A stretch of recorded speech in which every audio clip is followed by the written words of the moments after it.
21 વર્ષ અગાઉ નોંધાયેલ ઉમરા પોલીસ સ્ટેશનના અપહરણના ગુનાના આરોપીને ઝડપી પાડતી સુરત શહેર એસઓજી પીઆઈ ચૌધરીનાઓની સૂચના મુજબ એસઓજી દ્વારા નીચે મુજબની કામગીરી કરવામાં આવેલ છે।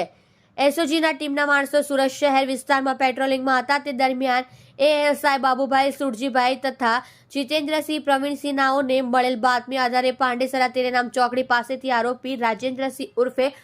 કપ્તાનસિંહ ઇન્દ્રપાલસિંહ ઉર્ફે મેડાઈસિંહ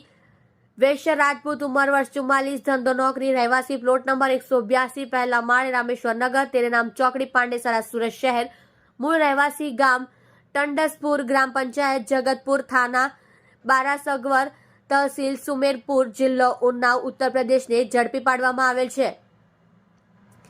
મજકૂર આરોપીની પૂછપરછ કરતા હકીકત જણાઈ આવેલ છે કે સન 2013 પોતે સુરત ઘોડદોડ રોડ મેઘધનુષ એપાર્ટમેન્ટમાં લિફ્ટમેન તરીકે નોકરી કરતો હતો ત્યારે ત્યાં ફ્લેટમાં ઘરકામ કરતી એક છોકરી સાથે પ્રેમ સંબંધ બંધાયેલા,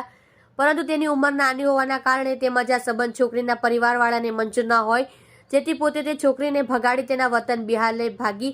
જઈ લગ્ન કરી દીધે બાદ છોકરીના પિતાએ આ બાબતે ફરિયાદ સુરત ખાતે આપતા પોલીસ તેને શોધવા તેના વતન બિહાર આવતા પોતે પોલીસનો ચકમો આપી છોકરીને પોતાની સાથે દિલ્હી તરફ નાસી ગયેલ અને ત્યાં તેની સાથે રહેવા લાગેલ। બાદ 7 મહિના પહેલા પરત સુરત ખાતે પોતાની પત્ની સાથે પાંડેસરા વિસ્તારમાં મકાન ભાડે રાખી રહેવા લાગેલ વગેરે હકીકત જણાવેલ છે। ઉપરોક્ત આરોપી ઉમરા પોલીસ સ્ટેશન ગુના નંબર 420/2003 ઇપિકો કલમ 363 366 મુજબના ગુનામાં નાસ્તો ફરતો હોય, જેથી તેના વિરુદ્ધ કાયદેસરની કાર્યવાહી કરી આરોપી તથા ભોગ બનનારને ઉમરા પોલીસને સોંપી આપે છે। જુઓ રાજેશ મંગલે સાથે સુરત એક્સપ્રેસ ન્યૂઝ ચેનલ।